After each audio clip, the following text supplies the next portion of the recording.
Okay, we are live. Welcome, everybody. I am so glad that you all are here, and Arian is back. I'm really excited to see him and have a fun conversation tonight. What's going on, Arian? Not much. As far as what's been happening with me, I need to reiterate once again the thing that I say all the time, which is that salt is so important. Um, I kind of literally did a 180 in how I've been feeling from the beginning of this week to starting yesterday, feeling so much better just by making a really concerted effort to have way more salt than I was having. And I didn't even realize I was low on salt. So it's not like I've been like consciously trying to not have enough or something, but it was killing me to not have it. I was tired. I wasn't sleeping well. The digestion wasn't as good. It was far from good actually. And then Tuesday, I concentrated on getting enough salt, and I started to feel better midday Tuesday. And then by Wednesday, I was like I was getting there. I really could feel the difference. And now today, I feel back to normal. That is so weird. Like, why are you all of a sudden having this trouble? I I do things like I still drink coffee, so I do stuff that has a diuretic effect, and I think I don't appreciate just how much that affects me.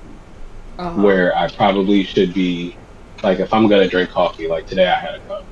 Um, I put salt into the coffee, and it wasn't just like a little sprinkle. It was like probably an eighth of a teaspoon. Mm hmm. It definitely changed the flavor of the coffee. Not to the point that it was like gross, but it tasted salted. And I think I got to do stuff like that if I'm gonna, and be really careful to like salt the heck out of my food if I'm gonna Right. still do diuretic stuff like coffee.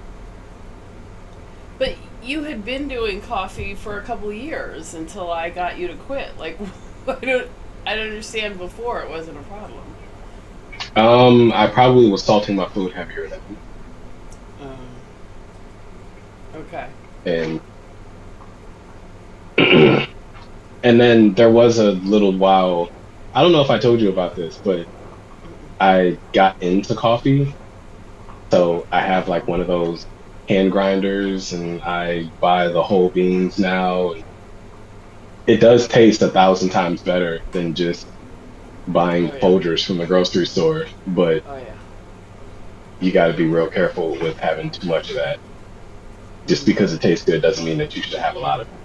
And I was having, when I first started with the grinding and stuff, I'd probably have like 2 cups, 2 or 3 cups, Mm, because it yeah. was good. Yeah. Yeah. I had a whole routine back in the old days. I had a grinder, so I would grind just enough for each cup, so it was like Hmm. freshly ground. I used a French press, and Mm. I would, measure the temperature of the water so it was the right temperature, and let it sit the right amount of time, and Yep. yeah, and it was a 1 cup French press, so each cup was like freshly done, and it was Hmm. it was good. It was And definitely good. I really enjoy that part of it. Yeah. The like wake up in the morning, and part of your routine is measure out the right amount of coffee, grinding it by hand. Like I have an electric grinder, but the hand grinder just works better and is more satisfying. It's more fulfilling. Hmm. Um, and yeah, I don't have a French press, but I have a thing that like it's like a big cone, and then um there's an opening at the bottom, so you can put a filter in that, and then drop your coffee grounds in that, and then you pour in the hot water. And I was told to like boil the water and then let it sit for 10 minutes or 10 seconds, and then pour that in. Like that gets it to the right temperature. So Hmm. yeah, I think the most I can do is 2 cups at a time. Hmm. Yeah. Well, I recommend the French press. I think it's really great, and it makes a really great cup of coffee. So, mhm. It might be a good idea. I have a But big, anyway, you're huge. getting off the coffee. Right. I'm very much slowing down on it. And I'm really Yeah. thinking about like there are times where I was doing it just because I like the routine, not even because I wanted the Mhm. taste of coffee that day. Mhm. So I've broken that routine where every day Mhm. is a cup of coffee. That's the first thing I eat. Um, Mhm. and I'm trying just to not have the coffee unless I really have a taste for it. I really don't want to have it before a meal. I want to Mhm. eat first and not let Yeah. that coffee affect my eating pattern Yeah. because I can have coffee and then not have any for like or Yeah. not be hungry for like another 3 hours after. Yeah. Well, that is an exciting adventure this week. I am sorry you were feeling that way. So, hey, everybody who is here in the chat, thank you so much. Wow, we have a lot of people here in this chat. So, please hit that like button, subscribe, and click the little bell icon to get notification every time we go live. And yeah, let's go through some of the comments. So, Anna, hey, it's good to see you. Portia, hey, it's good to see you. And boy, everyone loved your post. I was so impressed by the before and after that you posted the other day. So I didn't ask, and I'm sorry about that. But I hope you didn't mind that I reposted it on my page. Well, technically, once it's on social media, it's public property. It seems that If way, I were a yeah. famous artist, I would be selling this for $160 million and hanging it on the walls of the MoMA, right? Right. But anyway, it was an awesome post, Portia, and I hope that you got a lot of followers and a lot of people who, really can hear your story. And if you like the post, make sure to go to my channel and look for the interview that we did. Her story is amazing and so inspirational. So if you, have questions about carnivore, about sobriety, I think, it is a great interview and definitely something worth checking out. Okay. Yeah, that transformation was huge. Yeah. Yeah. So amazing. Hey Anna. Oh, it's in the future for Anna. So it is Friday morning. So Anna, what are things like tomorrow? Can you tell me what are the numbers? How's the stock market doing? Right. Anything.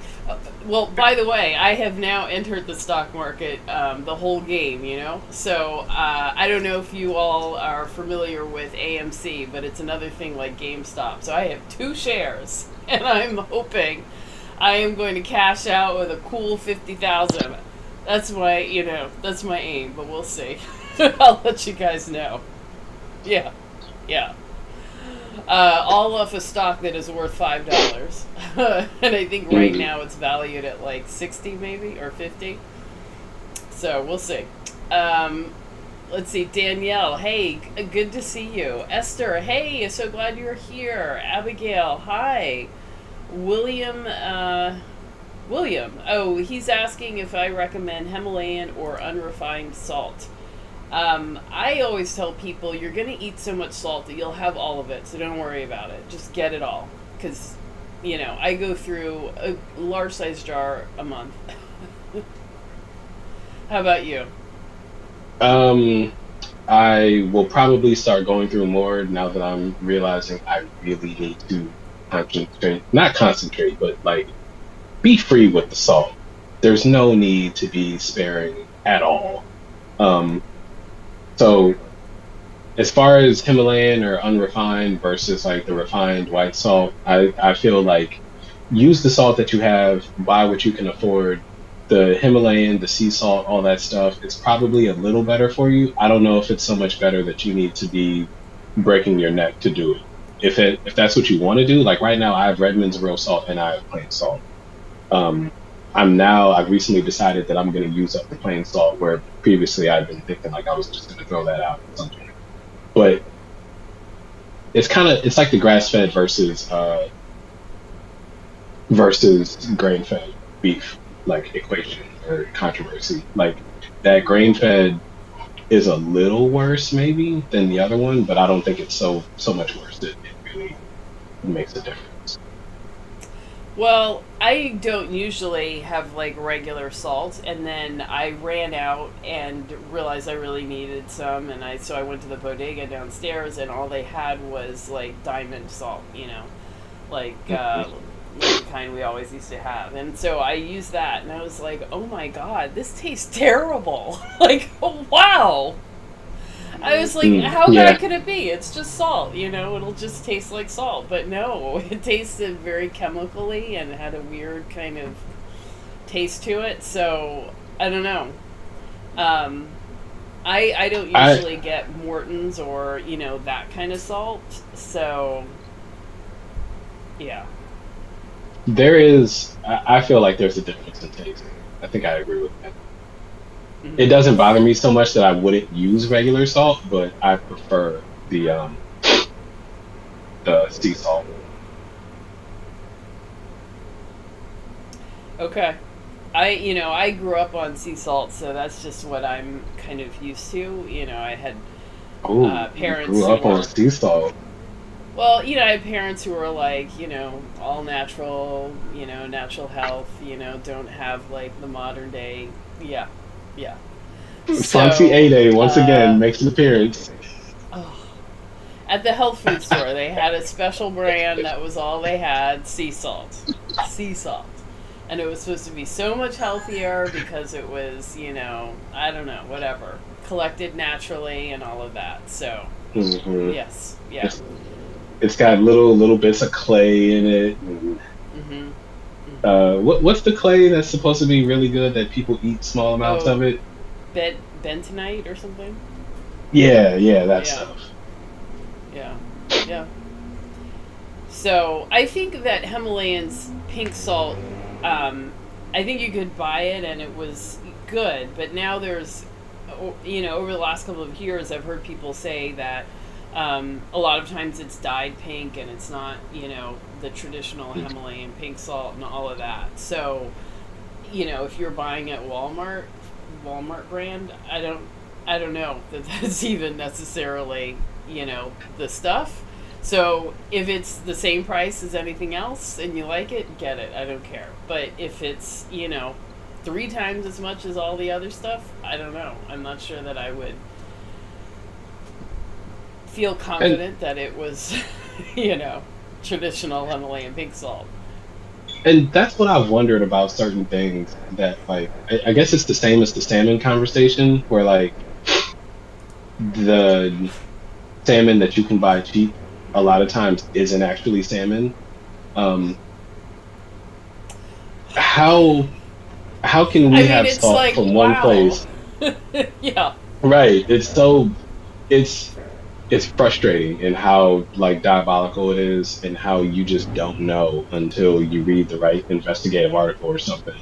But like, yeah, how can every Walmart, every grocery store in America have tons of pink Himalayan salt that doesn't cost so much more than the plain I wonder refined that salt? myself. Like, I mean, those are big mountains, but still, like, there's got to be a finite amount of salt in the Himalayas. Like, Right. and as you say, if it's in every grocery store, in it's not like a hard to get commodity. Like, have we run Like out yet? like you can go into Dollar General, Family Dollar, and Dollar Tree, and all of them will have pink Himalayan sea salt in there. Yeah, And you're like, yeah, how do the cheapest, most ghetto stores all have this supposedly grandiose salt? It doesn't make sense. yeah. I don't know.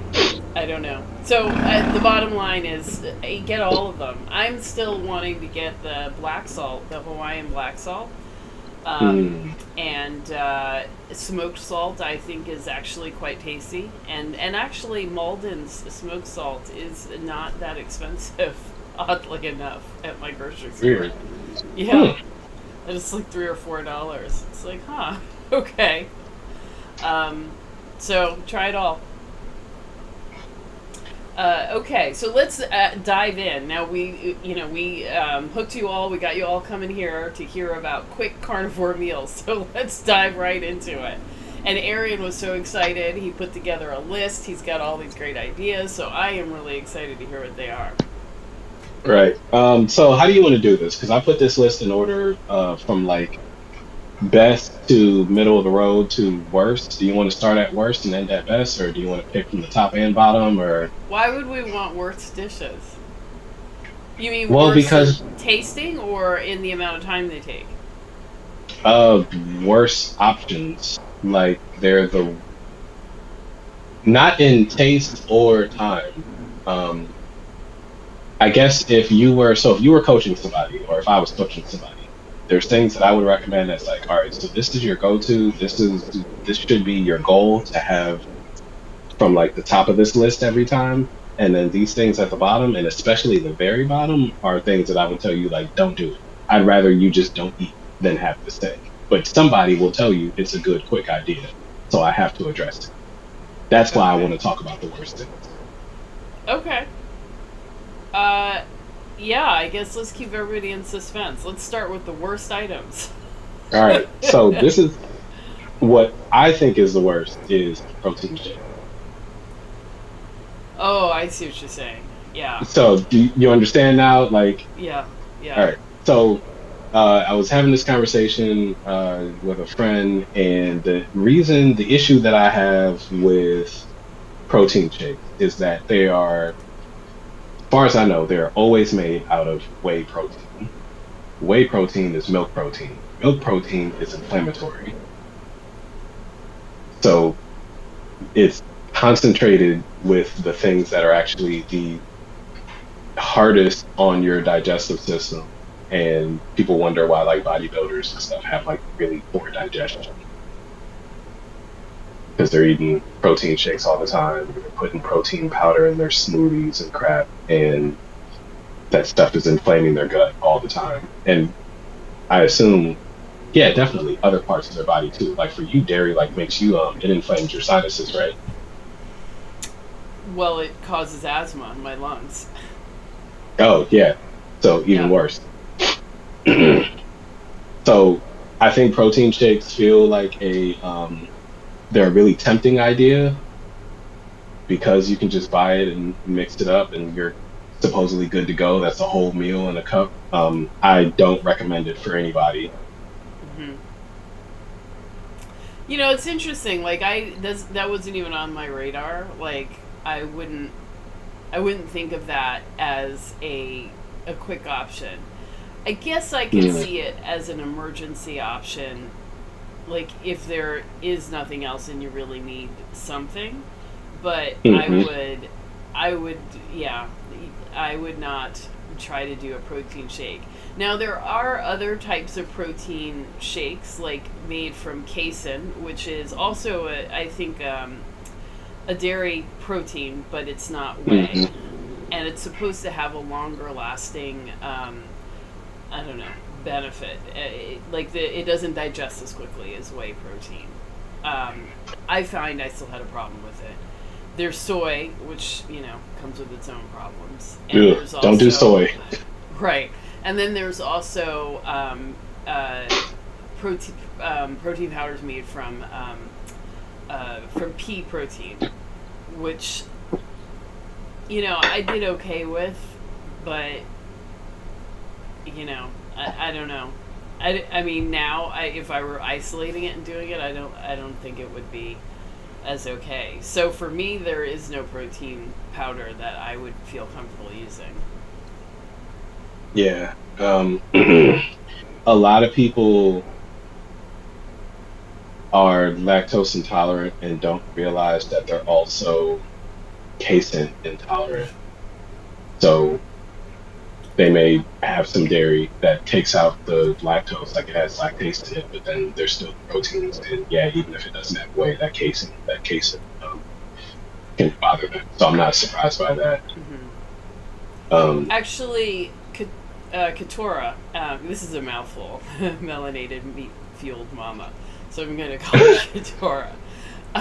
But Katora brings up an excellent point that actually I think we should address, which is collagen protein bovine.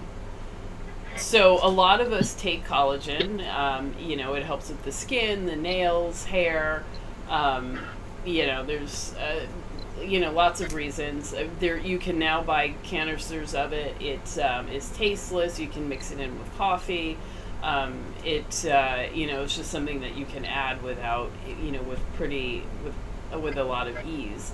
And they're usually made from you can get them either made from beef. I've seen them from fish or marine animals, and I'm not sure if I've ever seen any from chicken. Um, so, is that an option? Like, you could make a protein shake with that. What do you think, Aaron? Um, I don't see why not. Um, I can't imagine it tastes any good. Like I've had collagen bone broth in a powder form, and it tasted disgusting. God, it was so bad. It was from I think Dr. Axe. I think it was his stuff. And Oh yeah, yeah. ugh, oh. But yeah, I guess if you're doing that,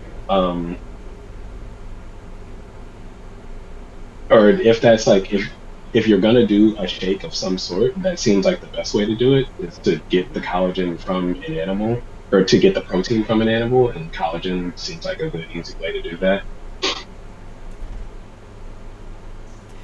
Well, so I think the problem with it is that it's not a complete protein. So those collagen powders, if you look at them, they're not. They don't have all 11 of the essential amino acids. Mm, So it's fine to supplement, but you can't use it as a meal replacement. I mean, mm, yeah, not as like to get through a whole day, let's say. hmm. Okay, did not know that. Hmm.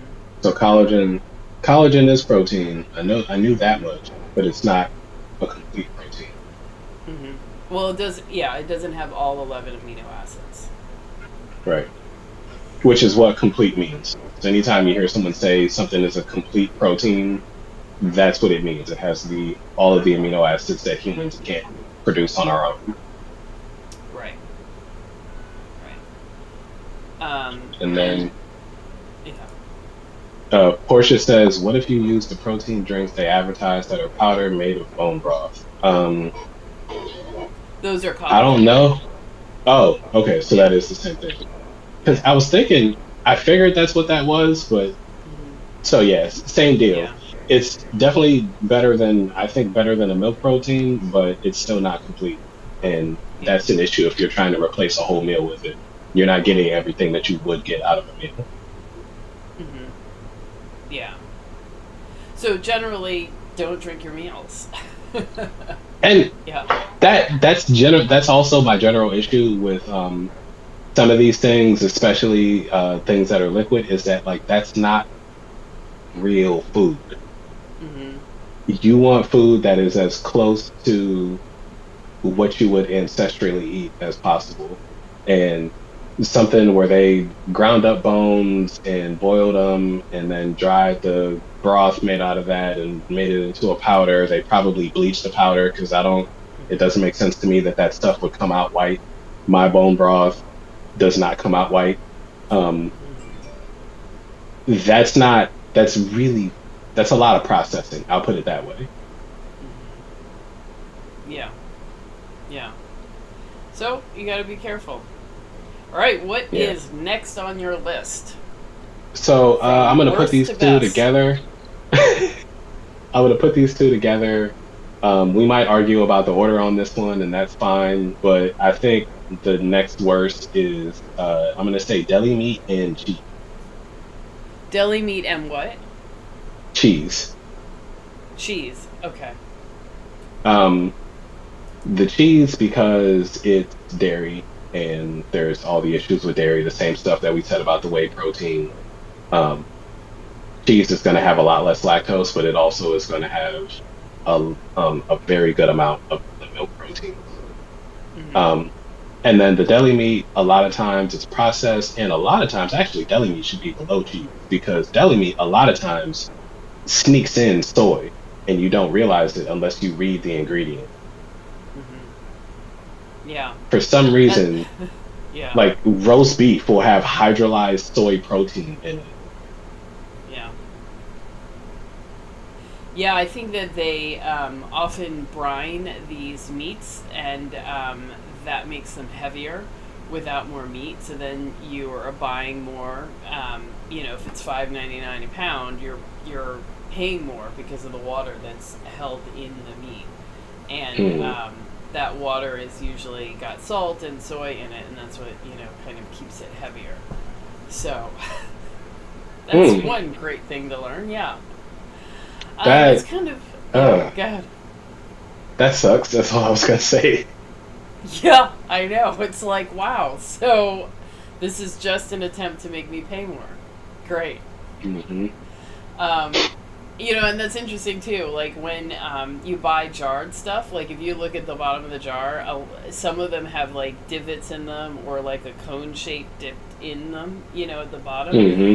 And that's also to remove some of the volume in the jar so they can sell you less peanut butter in the same size at the same price.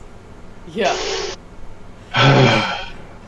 I've always wondered why the jar of like spaghetti sauce has that. It's a cone going into Yeah. the jar. Hmm. It's just to take away space, but the jar still looks the same size, so you don't realize you're getting less. And Yes. I thought about that too with the last time I was at my parents' house, there was a carton of juice, and it said that it was like 60 ounces, and then there was a slash through the 60, and they wrote 64 next to it, as if like that was some great boon that they were giving you an extra 4 ounces. And I thought, why would you ever make a jar of anything or a carton of anything that was 60 ounces? That's such a weird number. Yeah. A half gallon is 64. Why wouldn't you just give me 64 to begin with? Yeah. But now they can present it like it's a benefit to you that they put back in the extra 4 ounces. Yep. Yep. Yeah. So a lot of Capitalism. times, yeah. So a lot of times these meats, when you're buying processed meats, like that is, that's a problem. And even when you're buying like raw chicken is particularly prevalent. But even when you're buying raw meat of any kind, like that's a practice that's done. So that's something to think about. Now I don't know if they can necessarily put soy in the fresh products because that's introducing an item that's like not on the ingredients list, and I don't think you can Hmm. do that. But with things like deli meat and whatnot, yeah, totally. So Mm. this is why you buy Boar's Head.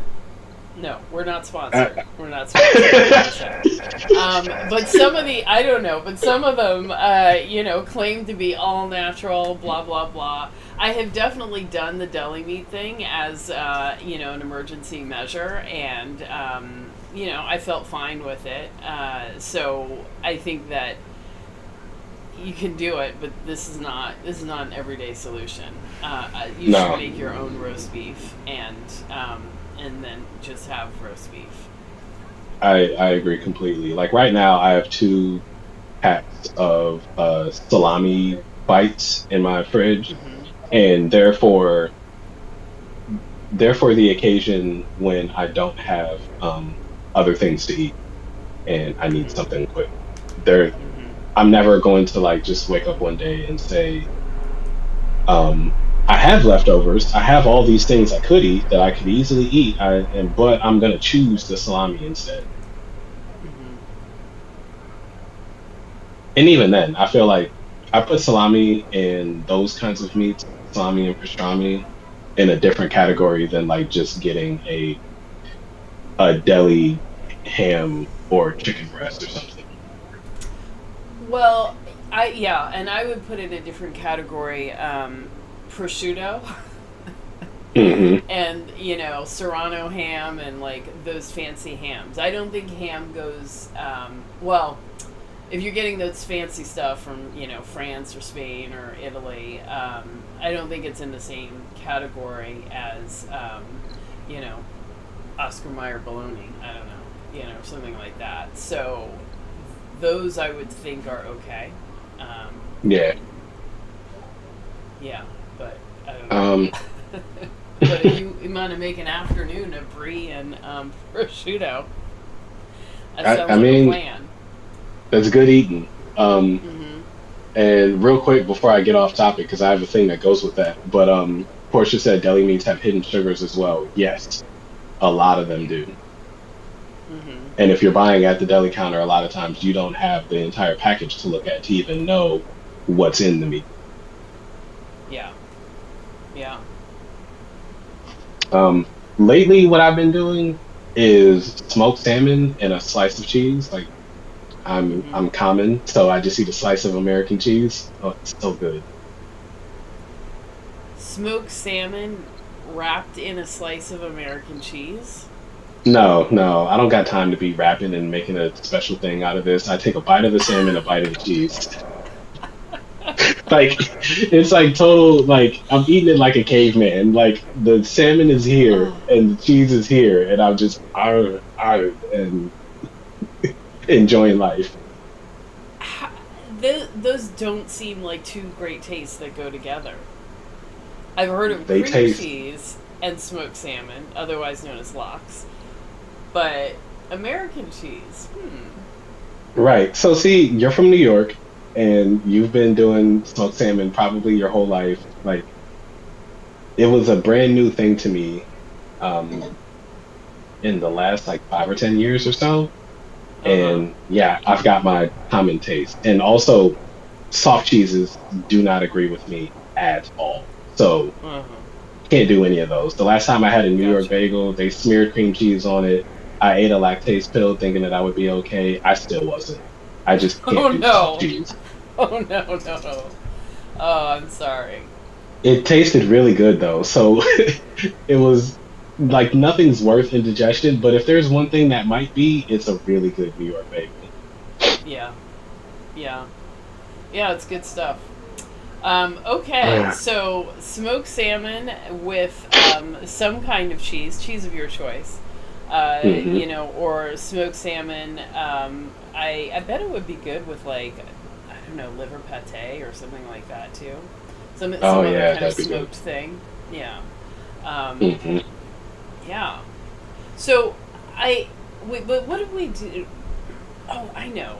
Um, So in my groups, in my coaching groups, a lot of the people are making that protein sparing modified fast bread, and so having toast and sandwiches and all the things that you used to do with bread, and I thought, like I actually don't really like bread. I never did, and I don't particularly miss it. But sometimes it's like that might be a useful, vehicle for things like, lox or pate or other stuff that I'm like, I don't want to eat this with a spoon, and I don't know.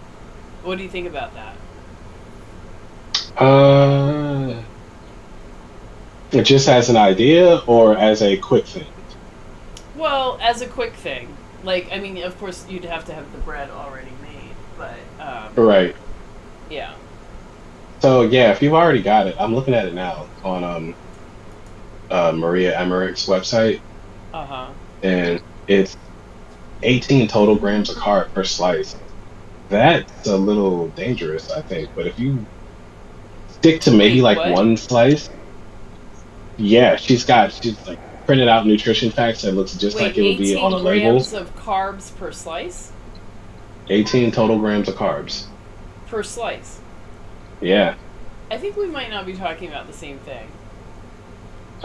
Or wait a minute. Okay. Because it's No, no, only no. I'm made of sorry. egg whites. I'm looking at the, for some reason she printed out the, oh, it's for comparison. Okay. This is what happens when you skim an article in real time. So, While you're on a live stream. right. No pressure. Sorry about that. So No no, that's pressure. from Wonder Bread.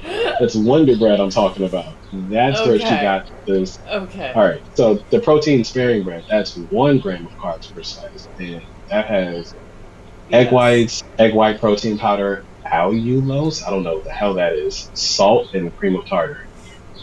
Allulose is, I think, a sweetener and also a carbo. Well, I guess it's a fiber, an insoluble fiber. Mm. So where are people getting? The only thing you have to get is like the cream of tartar. Is that what you said? And egg white powder, Yeah. as well as egg whites. Hmm. Okay. And the allulose, but okay. So yeah, that's 1 gram of carbs. Yeah, that sounds perfect. Like, that actually, Yeah, and the bread. I don't know how it tastes, but it looks better. It looks it better tastes than like Wonder Bread, so they say. yeah, and So it everyone it has looks said. like that. Yeah, it So does. if you don't mind Wonder Bread, that sounds like a very decent way to go if you still want to have bread-like things like sandwiches and stuff. Yeah. It's So I mean, if it's you way make these things and have them, like a sandwich, is a quick meal. mhm. This requires the upfront work. Yeah, that Yeah. doesn't look bad. I kind Yeah. of feel like trying that, but I don't feel like buying all these things. I thought it was just like two ingredient or three ingredients, like the cream of tartar, I think, the egg white powder, and egg whites. I think the allulose is sweeteners if you want to make it sweeter, but I don't think that's a required thing. And so it's Okay, so 16 I can things that you would have to order, and then you just use right. the egg whites. The egg whites, the protein powder, salt, and cream of tartar. Okay. And I can leave out the allulose. That doesn't sound as bad, but then I still gotta buy allulose and egg white protein. Well, anybody Hmm. who's here in the chat, like chime in if you've made it and let us know, how you did it and what you did. Because I think it could be pretty simple. But I want to roll back for a second. Arian, did you have on your list like the carnivore bar or any of the other carnivore products that are starting to come out? I have Epic bars on there. Does that count? I don't know what the Um, carnivore bar is. I haven't heard of that. no, it doesn't count. So, but let's um, add the carnivore bar to that because Richard was asking about the carnivore bar. So when we talk about that, let's talk Okay. about the carnivore bar. And then All right. Mr. Bogglesworth asked, what about uncured nitrate-free deli meats? So I don't worry about the nitrates Yeah. or the curing. But the issue is, just that they're still going to have like dextrose and other stuff added, and sometimes soy, and various chemicals and stuff. So, that part is definitely a concern. I don't know that you can find a deli meat that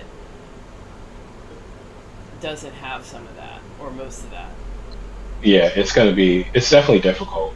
Um, so I don't have an issue with the curing either. Ancestrally, humans have been curing meat for a lot longer than we've been adding dextrose to meat. The problem I have Yeah. is, like you said, with the additives. It's not with the curing process. Yeah. So, I mean, and some of the sugar is added, like, especially when you're talking about, like, making sausage and stuff, it's added because it's being used to feed the bacteria, which is part of the preservation process. Um, but other times it's just, flavoring. And so for me, I mean, the way I kind of tell the difference is excuse me, God, I'm tired. Looking at the label, whether it's got like 4 or 5 grams of carbs per serving, or one.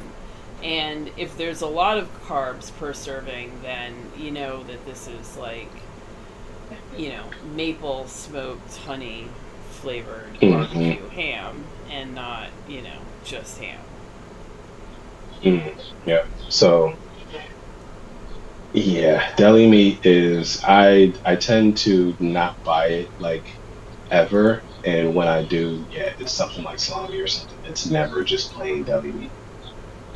Yeah.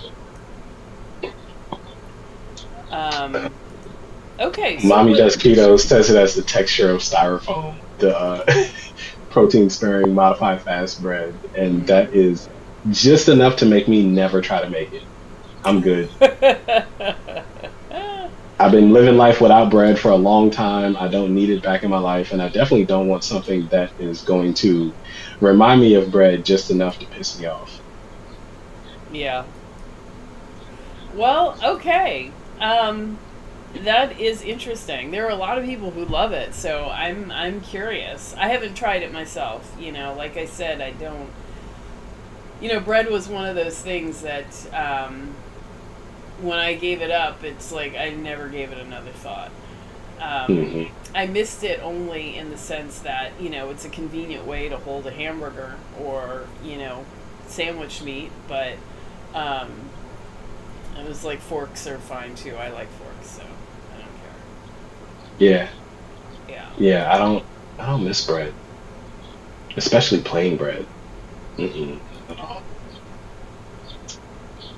Mommy does keto though. Says it had the texture of styrofoam, but she made an angel food cake and it was tasty. Uh, but Mm. and a couple of people I've been working with, they'll add various kinds of the natural sweeteners or artificial sweeteners and make like a sweet bread or something akin to like a cornbread or something like that. So obviously, if you have trouble with sweets, don't do that.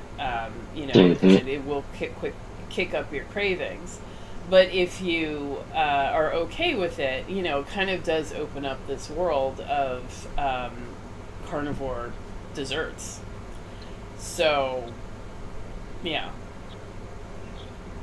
Right. Yeah, I guess that works. I feel like the sweets are a slippery slope for most people, but yeah, yeah. if you can tolerate them, if you're good, have at it. Um, okay, So, you want to go to the next thing, or there yeah. another Let's comment you go on found to the next interesting? one. All right. So, I put this above deli meat. I think they're pretty similar though, because they kind of have the same issue. So, I said fast food without the bread and without the sauce. So, this is going to Wendy's, getting a burger that is just the patty, maybe with the cheese on it, and you put the stuff on that you want. The issue that I see with those things, well, one, I know folks like you, A, you'll still get inflammation from eating if you got just the burger patty from McDonald's. Like there's something that they're doing where that burger patty is not just the patty of meat as if you had cooked it yourself, right? I don't know. I It's been so long since I've eaten just a patty that I don't know. Okay. I don't remember now. Because, like, at the times that I'm doing that, I'm also doing other things. Because, I'm on the road, Mm, lots of things are happening. So it's hard to say that, that alone. And I think at that time, I also didn't know about um, what Starbucks has did with the sous vide egg bites. They put everybody. I hope you all know this. The sous vide egg bites at Starbucks, they add rice flour, so they have like it might be 9 grams of carbs per bite, or 18 for the pair. Because they have two, and it's like I don't understand. It's egg, cheese, and like bacon or sausage. Like why? Why? But I didn't know that at first, so I was having things like that, and then and then getting stuff, getting burgers and taking off the bun. Or I never tried to order just a patty. I just couldn't do that. So and I was also still eating cheese at the time, so there's like a combo of things. But but I think that that's a reasonable question. Now they say at McDonald's it's 100% beef. mhm. Um, I don't know. I don't know about the other places. The other fast food places. So when you hear Mm. carnivores talking, they're usually talking specifically about McDonald's. It's not. I don't know. Right. And see, for me, I don't know if this is just me, like something cultural where I just don't trust McDonald's, but I so close to me, I have a McDonald's and a Burger King, um, and a Taco Bell, but I am not getting food from Taco Bell unless I want to do bad things to myself. Um, Mm-hmm. I'm always going to choose Burger King over McDonald's, even if Burger King tastes 1,000 times better to me. Oh, yeah. Well, I remember thinking when I was a kid, I liked Burger King better because they had better toys. And they also Mm. had sesame seeds on their buns, whereas McDonald's did not. It's just I've never understood why somebody cares about the seeds that are on the buns. it's an additional feature. I feel like that they care about me and they are trying to give more to make my experience more pleasurable. Like Burger King is benevolent. No, like, we're sprinkle these Yeah, seeds on. I feel that These are our acts of love. they tried a little bit harder. That's all I gotta say. Mm. They did. So, and I generally feel like I feel the same way, not because of the seeds on the buns, but just in general, the food at Burger King, the food at Wendy's feels less manufactured, less additive laden. It tastes more like a burger that I might make myself than Uh huh. anything that McDonald's has. Yeah. Mr. Bogglesworth, we are not eating the fries, sir. That is not a part of this equation. Um. Oh no, but I think he was saying it might be the oil they fry it in. No, So his I. very last comment, he says Mickey Oh, I D's has missed better it. fries, though. Uh, uh, yeah, yeah. So let's see. Deidre says, I'm new to carnivore and looking to heal some autoimmune issues. It's been over a month and I'm getting some new pains. Hmm. I've been reading about oxalates lately and how many places how many foods are high in oxalates.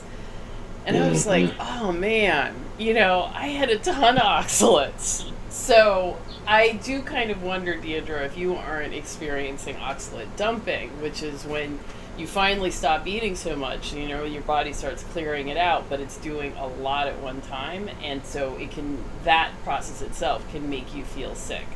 And so Sally Norton is, a person who has done a lot of research on oxalates, well, overconsumption of oxalates. And so I've definitely heard her say things like, if you feel like the symptoms are getting to be too much, eat a little something with oxalates that'll stop your body from dumping, and it'll just, give you a little break, and allow you to sort of recover, and then, it'll start dumping again. So you just got to slow down that process.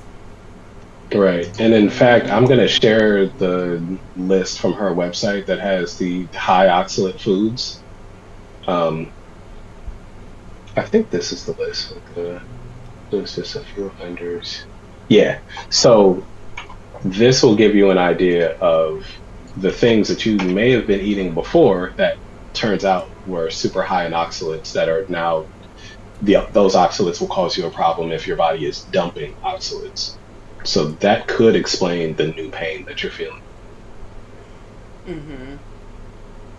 So I guess I haven't looked at the list in a long time, and I was never like a person who ate like a ton of spinach or Swiss chard. I mean, I had greens, but not a ton of it. But I was looking at the list today, and it was like, oh my god, peanuts and almonds. Which I mean, I ate so much all the time, and but before I went carnivore, so I'm like, man, I really probably had a lot of oxalates. And now 4 years in, I'm probably over the dumping, but yeah, that could be it, Yeah. Deidre.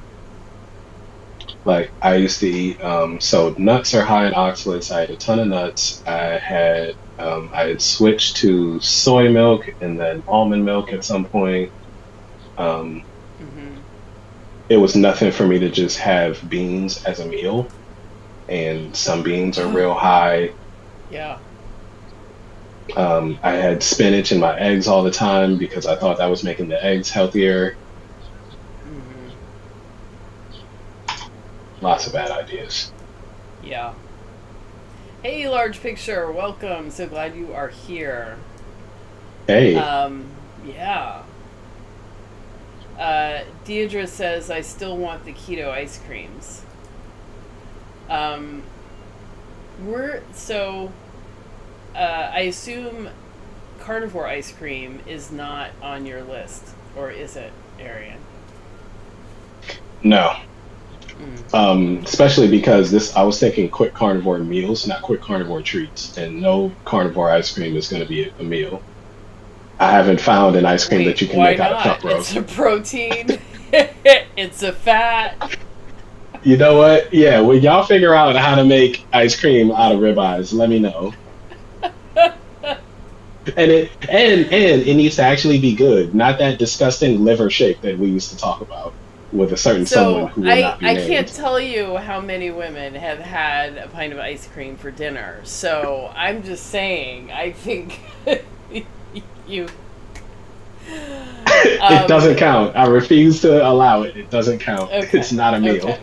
Okay. Fair enough. You can Fair enough. eat you can eat chips until you're full. That does not make them a meal. That's true. That's true. Okay. Mary Ann, thank you so much for the super chat. That was really kind. Thank you. Thank you. We're delivering some gems tonight, definitely. Um, Hmm. so let's dive right back in on the list. So fast food Right. burgers. It's still in an emergency, for an emergency measure. I think it's fine. I do know someone who would eat burgers all the time, regularly, from McDonald's, just buying patties. Not not ideal, but doable. I still think it is a better idea to, actually buy fresh meat and make it yourself. Yeah. Yeah. I And, totally I well, go ahead. go ahead. No, no, no, you go ahead. I was I forget what I was gonna say now. No, you And I started making smash burgers, and they smoke up my house, but oh my god, so good. It's so, so worth it. So worth it. really. Yeah. Real quick, what's a smash burger? So it is a way of cooking the burger. So basically, you get a pan, a cast iron pan, screamingly hot, and then you make Hmm. balls of, ground beef, about 2 ounces, I think, and then I put two in, and I have a meat press, a cast iron meat press, and you press down really hard so the burger is really flat. You leave the meat press on, you Mm. let it cook like that for 2 minutes, you flip it over, and then at Smash Burger, the restaurant, they put a slice of cheese on the other side, let it cook for 30 seconds, and then that's it. Hmm. But So two because minutes it one is, side, 30 on the other. mhm. But because it's so, it's in contact with the pan like that, it's you're getting that caramelized, brownness on both sides of the burger. Well, on Hmm. one side of the burger, and it's cooking really fast, and so it's supposed to still be very juicy and very flavorful. I liked it. That sounds good. Mm-hmm. It sounds like a decent way to cook a burger and get it done quickly, which is one thing that like is frustrating about doing your homemade hamburger patties, at least for me, is trying to get them done quickly and done as much as I want. Like I can get quick, but then it's gonna be like raw inside. But if Well, yeah, smashing it, I don't know why I didn't think of that. yeah. Well, you Hmm. wouldn't think that that would work because it would expel all the water, but because you're doing it, and I think doing it quickly, that's why it's not so bad. And you want the pan to be really, really hot. Okay. But the first time I did it, it didn't work. I think because I needed to put more fat in the pan, so that it's on the fat. It's not on a bare cast iron pan. Right, because then it's just gonna scorch and burn. Yeah. That makes sense. That makes sense. I might try that. Yeah. I got some ground bison I've been eyeing. My last pack of bison, I had 3 packs. I'm down to one now. I might do that with the bison. Yeah. It, And it's really lean bison though, so I'm definitely gonna have to use a lot of fat in the pan. I don't know if you want to use a lot of fat because remember you're making the pan so hot that it might burn the fat. So Hmm. it's just enough to be right under the burger and then smash it.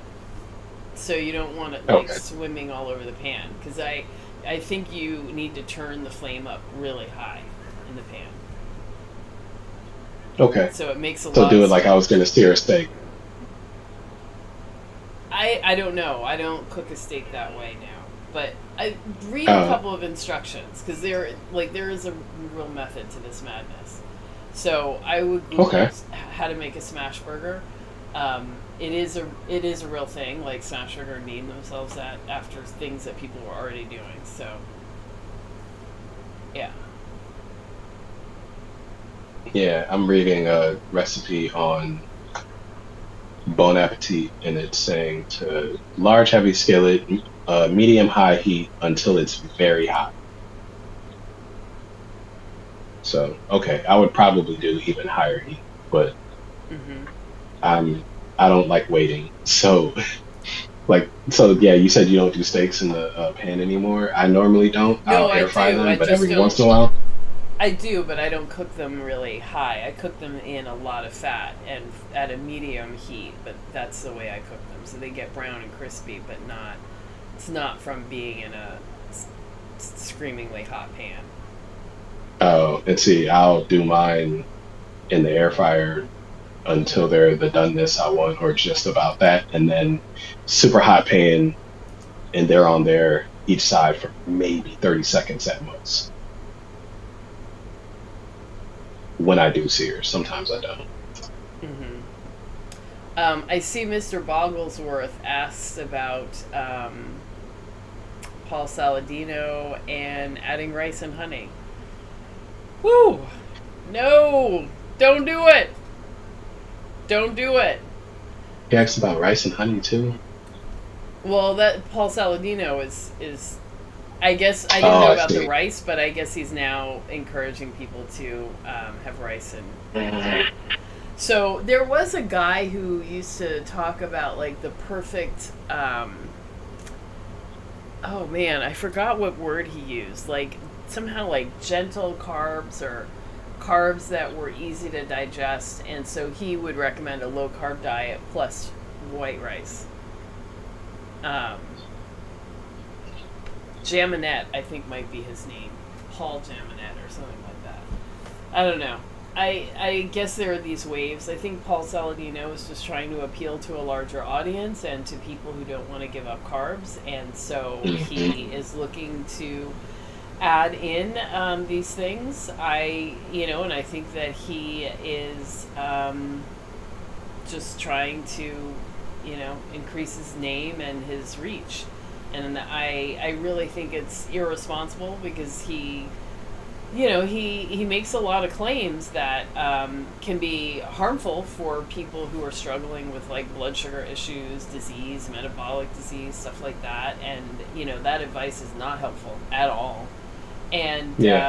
and I don't think he contextualizes this to say, if you're healthy and you don't have cravings and all that, then this is fine. But that's like 12% of the population. The other 88% of us have some level of insulin resistance and are struggling.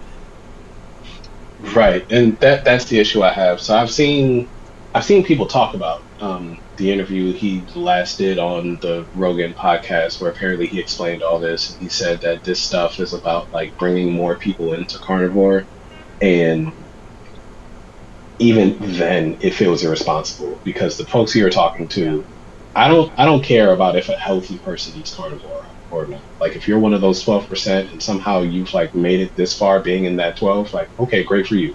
But the yeah, the issue I have is that for everyone else, he's promoting things. that like folks in the comments were talking about the slippery slope of sweet treats. Like this is that. Oh, I'm gonna have some honey and I'm gonna have some rice, and those are just plain sugar. And then you are going to, a lot of people are going to then have increased cravings for sweet after that, and it's going to throw them off. I think it's very dangerous. So I don't I don't follow him anymore. I don't pay attention to what he says. It's news to me that he's now adding rice into the carnivore diet. I want him to stop saying carnivore if he still is. Um, I know. It's like, how is this he, introducing people to carnivore? It's like, eat a donut. It's carnivore. right. It was Like fried in I know at tallow. one point, It's like, what? yeah, like he had said the hunter gatherer diet, and he was saying it's like meat based. So I'm glad he's still there. He's still meat based.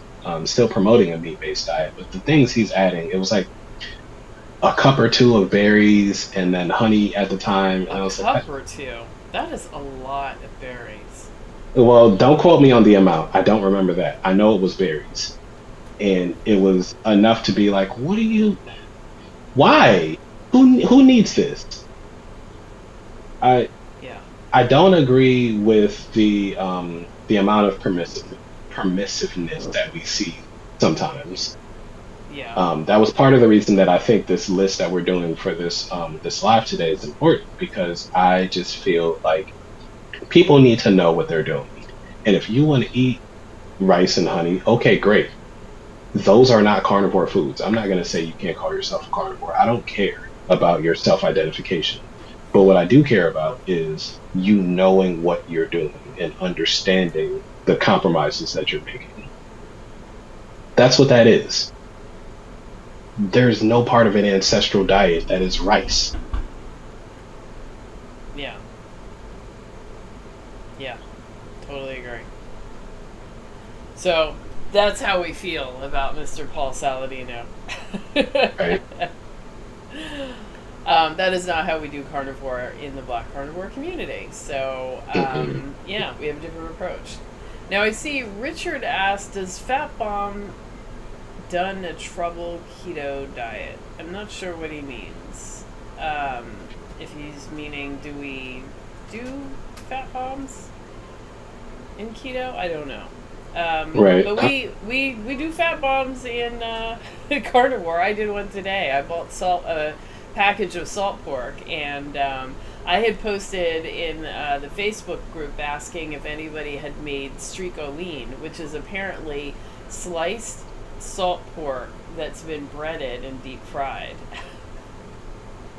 So it's kind of like, how do you deep fry fat? Because that's the thing that it's usually deep fried in. We took fat and we cooked it in fat. Yeah. Here's Yeah. your plate of fat. Yeah. So I didn't bread it. I just fried it in a cast iron pan with a lot of fat. It was very good. So that was my fat mom today. A lot of it, definitely. Yeah. Go ahead. Chances are that's not what he's talking about, though. He's Okay. probably talking fat bombs in the sweetened heavy cream sense, and I do not recommend anybody eat like that. I think that is a very unnatural way to eat. Yeah. Yeah, absolutely. Now I see Deirdre Scott said, I was once a vegetarian for 9 years and then was diagnosed with RA and fibromyalgia. I actually think that's interesting, because as I was reading today about the oxalates, there is a real connection between like the pain that just seems to come with fibromyalgia and oxalates. So that would be quite curious. I would like to see how you get along. So yeah. And you believe the vegetarian diet ruined you. I would agree with you. Yeah. Sure sounds like it. Yeah. Okay, so what's next on your list? Next What's the up best? is sausage slash hot dogs. So these are what? See, I think this is where we're going to depart. Oh yeah, there's going to be places. Yeah. Yeah. Um, I so I put those above fast food and above deli meat.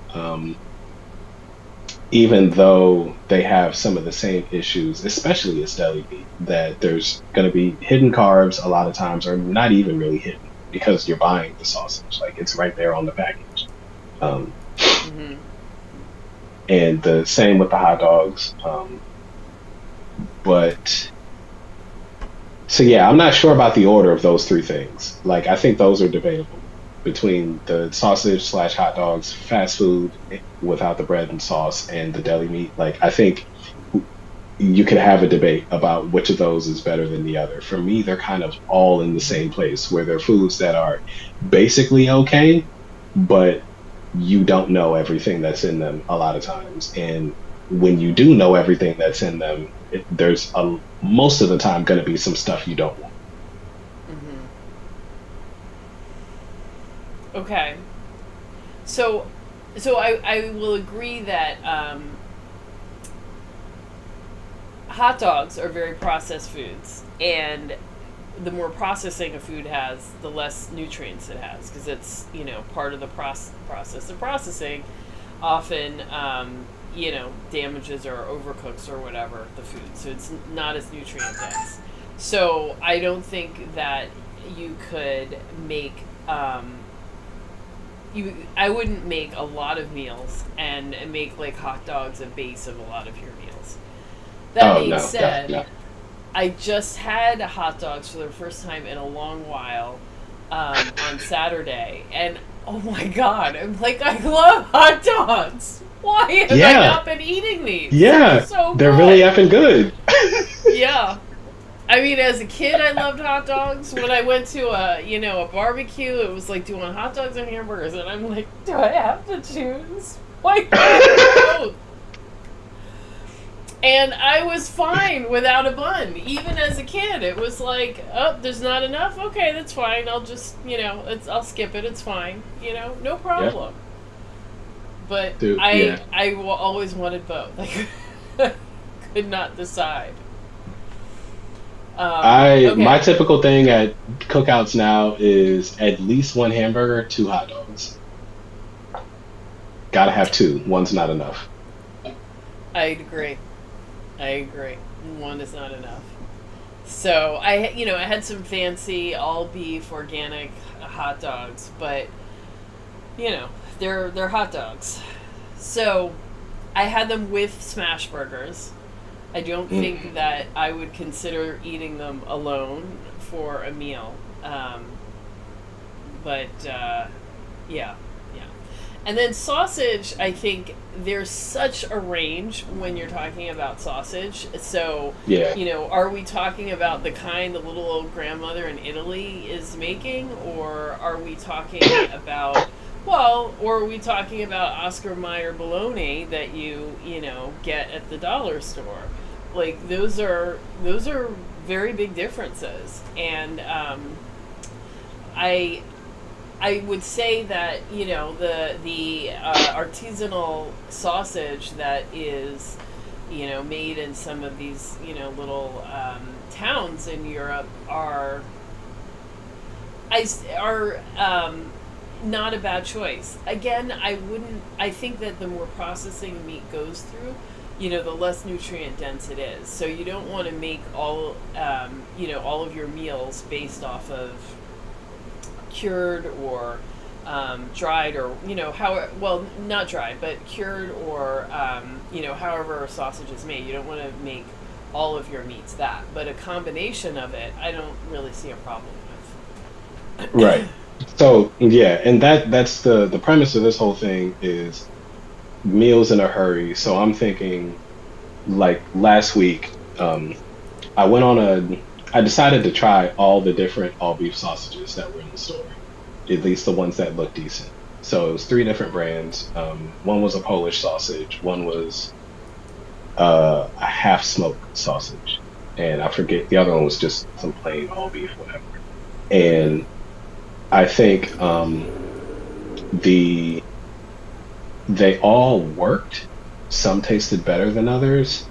I wouldn't want to eat all of them.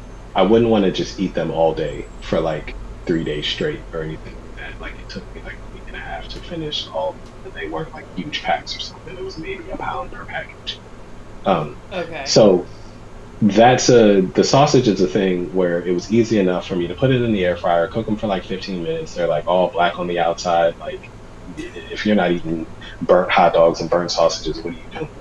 And, and they were great for a meal, for like one meal at a time. Yeah. Yeah, it definitely. I don't think anyone should just go out and buy all. Computer problems were, I had resolved a lot of those problems. So I am sorry, guys. We lost a lot of you, but, such is life. How many more things do you have on your list, Arian?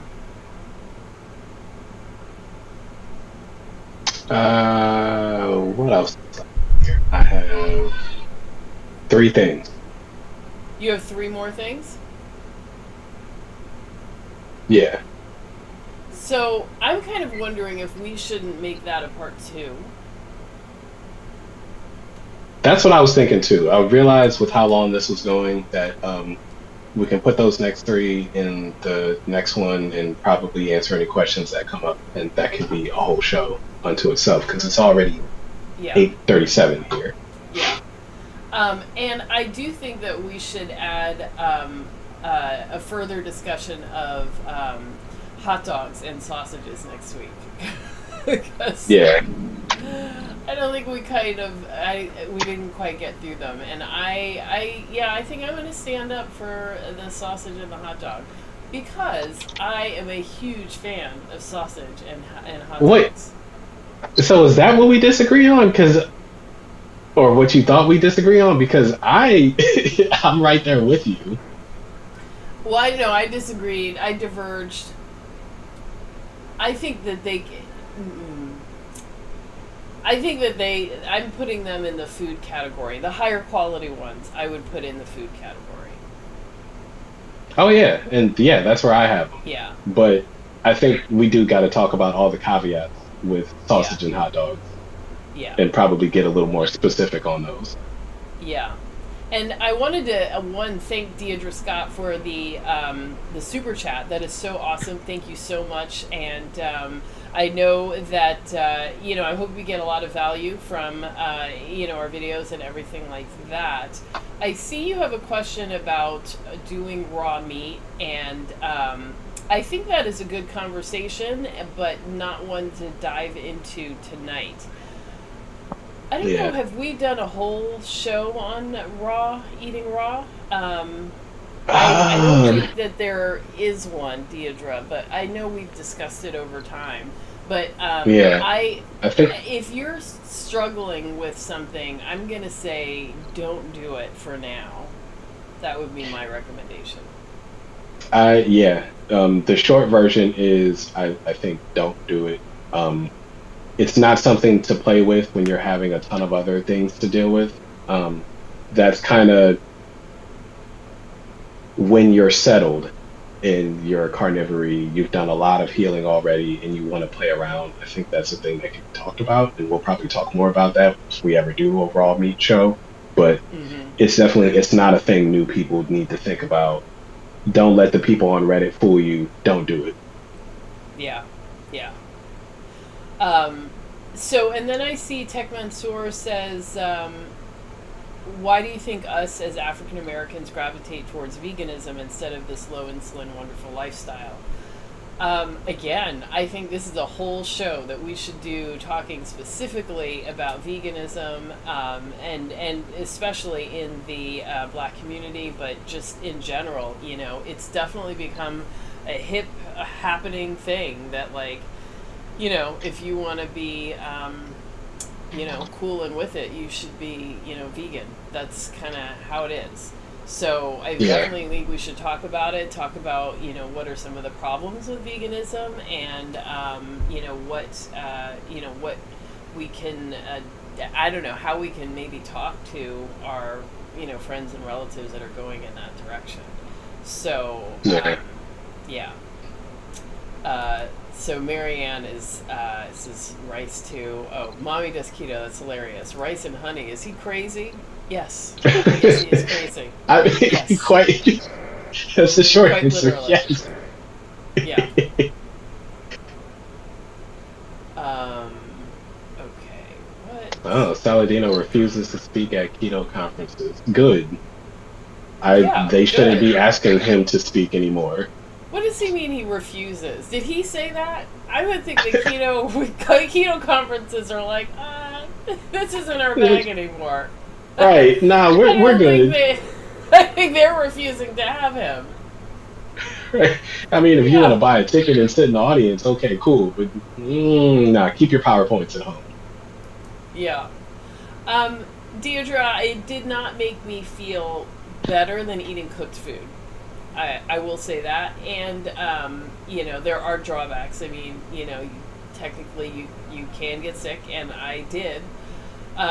I that wouldn't necessarily stop me from ever eating steak tartare again, but there are risks, and so if you're healing, for me it was the beginning of quarantine. It was like, this isn't a good time to get sick, so Right. let me not do it.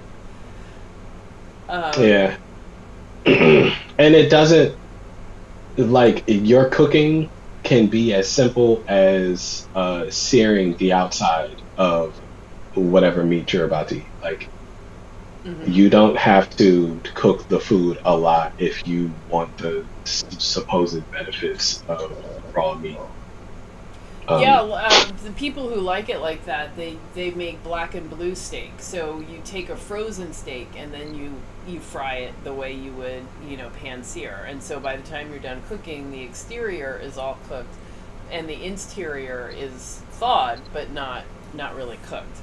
So you can get that same effect. And beef is or meat is sterile inside. So if it's uncut, what's inside is sterile. You just have to get the mhm, outside to be you know, clean right. or cooked.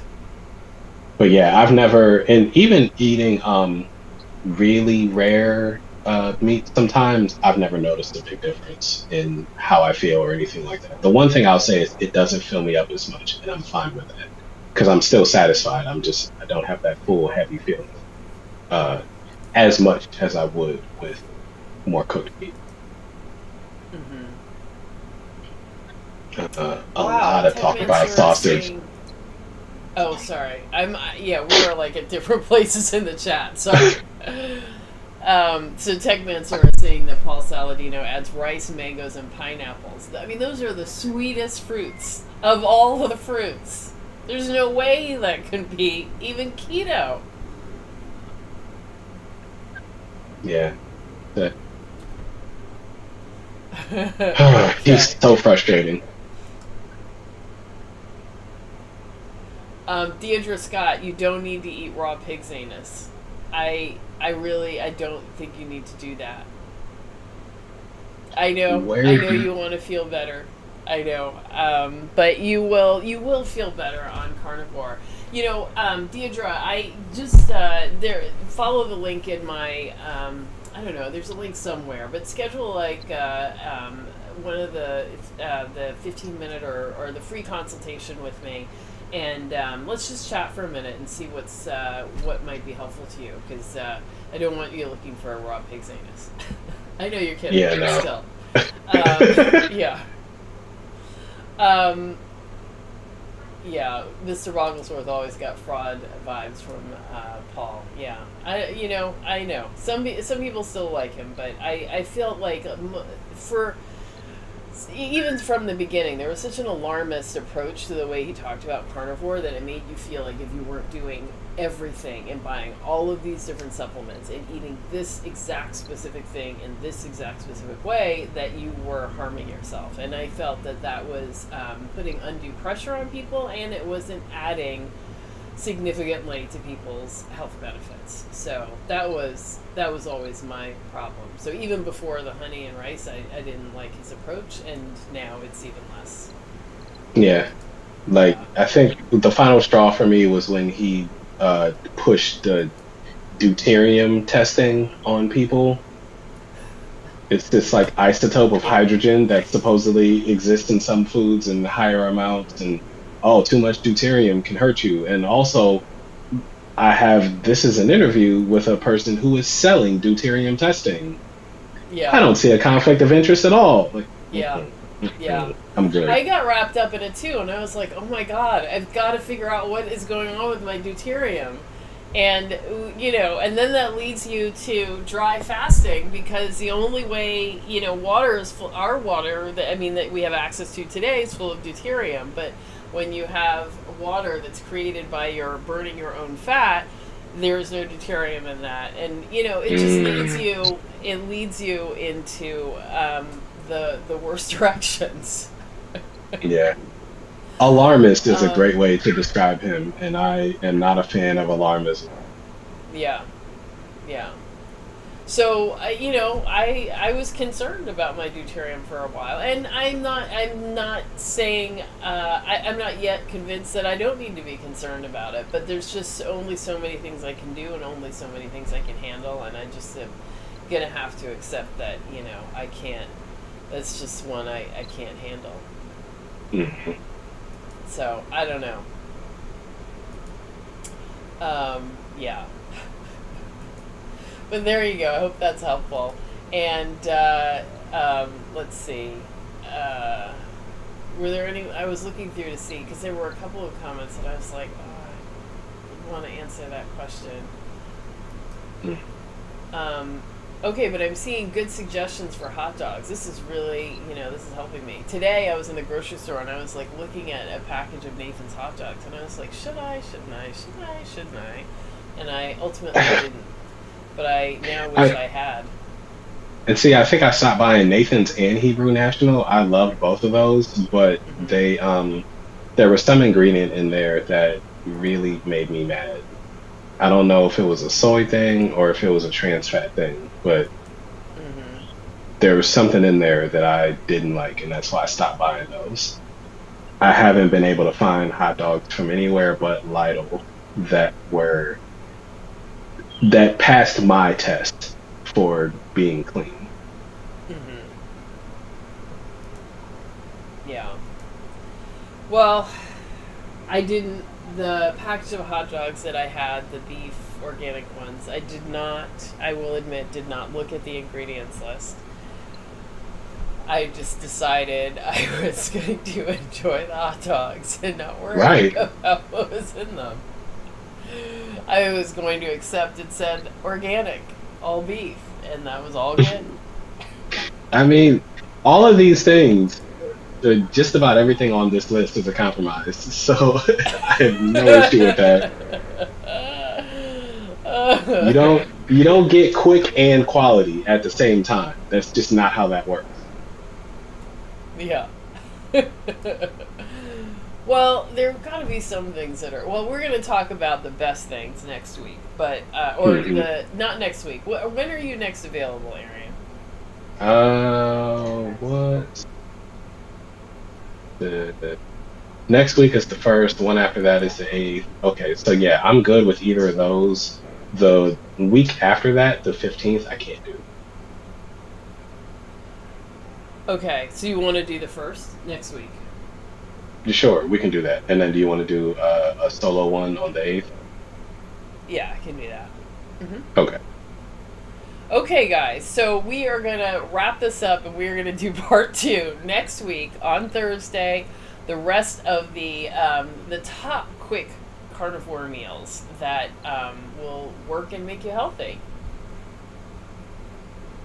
It's gonna be a great time. We're gonna get to the things that there are basically no debate about. They're all good. Yeah, yeah. And I And might have things to add. I'm gonna look because I think that I might have some category of thing on there. yeah, I'm So sure I'm I forgot excited. something because I'd never even heard of the carnivore bars, and I need to research those Mm-hmm. for Yeah, that next show. yeah, definitely. Oh my God, I can't believe I didn't even say this when we were talking about salt. I've become an ambassador or an affiliate for Redmond's Real Salt. So next week Oh, we'll talk about that as well. Yeah, oh, good stuff. I'm yeah, probably gonna need to order some soon. yeah. I I do use it a lot, and they actually have some seasoned salts too, and onion salts. I've been using those. Mm. Those are good too. Yeah, but I'm straight up loving the salt, and they sent me one of those little itty bitty bitty jars that you're supposed to carry in your purse. So cute. Oh yeah, the thing that it looks like a vial almost, like Yeah, maybe like yeah, that bigish. yeah. It's like one serving, one or two meals worth of salt. Right. Yeah. I thought it was meant to last longer, and now that when I try to use it like on a meal, I realize that I've gone through Hmm. like a third or a half of this already just on Yeah, this one meal. I'm gonna need to refill this when I get home. yeah. Well, that's what I say to people. Like, I go through, I mean, I have a bottle of salt like this size. This is a 16-ounce cup. And it's like this size around. And I go through this in a month. It's a lot. Yeah. So, And yeah, real quick PSA on the salt. Like the carnivores, a lot of times we forget we're not used to it, so we're a little scared of salt. But mhm. you- when you eat a very low carb diet, you have gone from water retaining to water, I forget what the word is, but like passing. It's, Mhm. so along with that water, um, it's going to be really easy for your body to let go of salt. So you don't need to worry about eating too much salt anymore. Yeah. Good. And we're For began on for salt and most we're people, end yeah. And now we began on salt and we're ending on salt. Salt, salt, right? salt. And William, thank you so much for the super sticker. I really appreciate it. And tonight, all of you, I saw a lot of super stickers, and I didn't get to announce them all, but thank you so much. I really appreciate the support. It means so much to me, and we're happy to bring like useful, helpful content. So thank you. And we'll be both seeing you next week. So I'm looking forward to it.